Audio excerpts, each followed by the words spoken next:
Bonjour, les images d'aujourd'hui, c'est la suite directe de ce qu'on a vu hier, quand on a vu Yannick et Manu en train de préparer la caméra spéciale pour faire ces ralentis.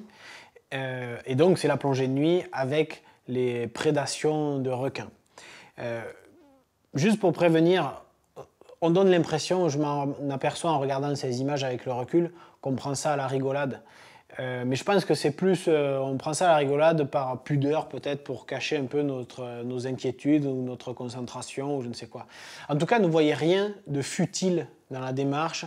Ne voyez pas là des mecs qui aiment prendre des risques, qui aiment jouer avec le danger. Ce n'est pas du tout le cas.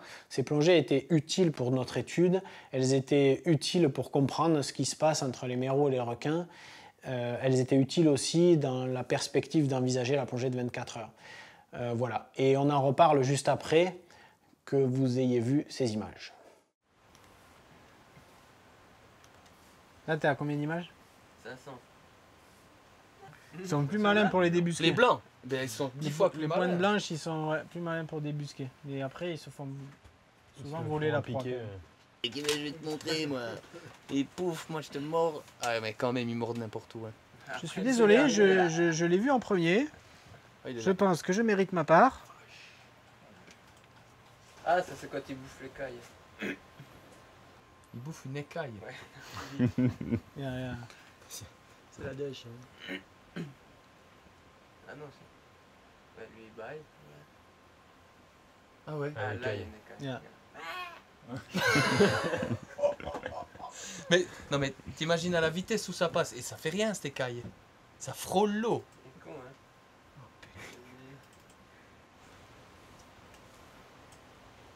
Regarde, ils arrivent comme un avion de chassé. Quel âge? Il a juste fait ça devant moi, demi-seconde près. Genre, ok, bon, t'es cadré, ok, je le bouffe. Ah. Hop, c'est fini. Bon ben voilà, je pense que vous avez vu à quel point c'est extraordinaire. En tout cas, c'est notre sentiment à nous. Pour moi, c'est des images vraiment incroyables, inespérées même avant d'aller là-bas. Je voulais juste préciser qu'il ne faut pas faire d'amalgame. Ces images ont une vraie utilité et ces plongées aussi. Ce n'est pas des images de feeding, de nourrissage de requins, ce n'est pas du cirque. Et c'est pour ça qu'elles ont un intérêt, ces images, et qu'avoir pris quelques risques pour les faire avait quand même du sens. C'est parce que ce sont des scènes de chasse naturelles, ce sont des requins dans leur comportement naturel.